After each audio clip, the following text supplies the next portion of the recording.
या देवी सर्वभूतेषु स्मृति रूपेण संस्थिता।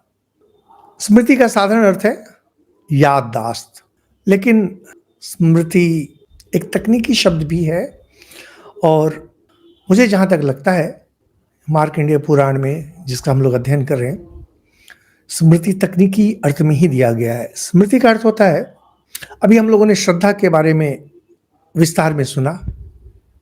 स्मृति का अर्थ होता है बचपन से आपने माँ, पिताजी, गुरुजन, आचार्य इनसे जो सुना है, शास्त्र में जो पढ़ा है, इन सबको मिला के आपका जो जीवन दर्शन है, जिस परिवार में आप जन्म लिए हैं, जिस जाति में जन्म लिए हैं, जिस वर्ण में जन्म लिए हैं, जिस समाज में जन्म लिए हैं, इन सब से जो आपके पास आया है और यहां से जो आपका एक जीवन दर्शन बना है, इस जीवन दर्शन को अक्षुण्ण रखना, क्षुण्ण बिल्कुल जैसा वैसा रखना, इसे कहते हैं स्मृति।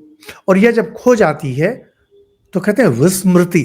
केवल याददाश्त का खोना ही स्मृति नहीं है, यह बहुत बहुत ही महत्वपूर्ण शब्द है। इसका बहुत अच्छा उदाहरण है, बहुत ही अच्छा उदाहरण है। महाभारत युद्ध के समय अर्जुन अपनी स्मृति को खो दिए। उन्होंने जो कुछ सीखा था बचपन से, क्षत्रिय धर्म का अर्थ है कि जब युद्ध का समय आता है दृढ़ भाव से खड़े रहो, उसके लिए चाहे तुम्हें जिसे मारना पड़े उससे कोई अंतर नहीं पड़ता है।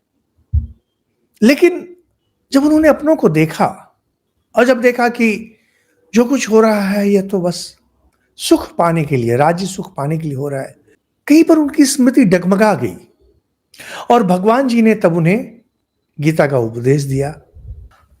जब गीता का उपदेश दिया भगवान जी देते रहे प्रथम अध्याय में स्मृति का लोप, और वहां से फिर अगले 17 अध्याय तक, यानी गीता में कुल मिलाकर 18 अध्याय हैं, भगवान जी बोलते रहे और अंत में अर्जुन कहते हैं नष्टो मोह स्मृति लब्ध्वा, मेरा जो मोह है नाश हो गया और स्मृति फिर से वापस आ गई है। स्मृति जाती नहीं है। स्मृति का लोप हम लोग कहते हैं, स्मृति का लोप इस अर्थ में है कि उसको आवृत कर दिया गया, उसे ढक दिया गया। जैसे सूरज है और वहां पर अगर घने बादल आ जाएं तो सूरज आवृत हो जाते हैं, सूर्य देवता। बादल अगर हट गए तो सूर्य देवता फिर से प्रकाशमान।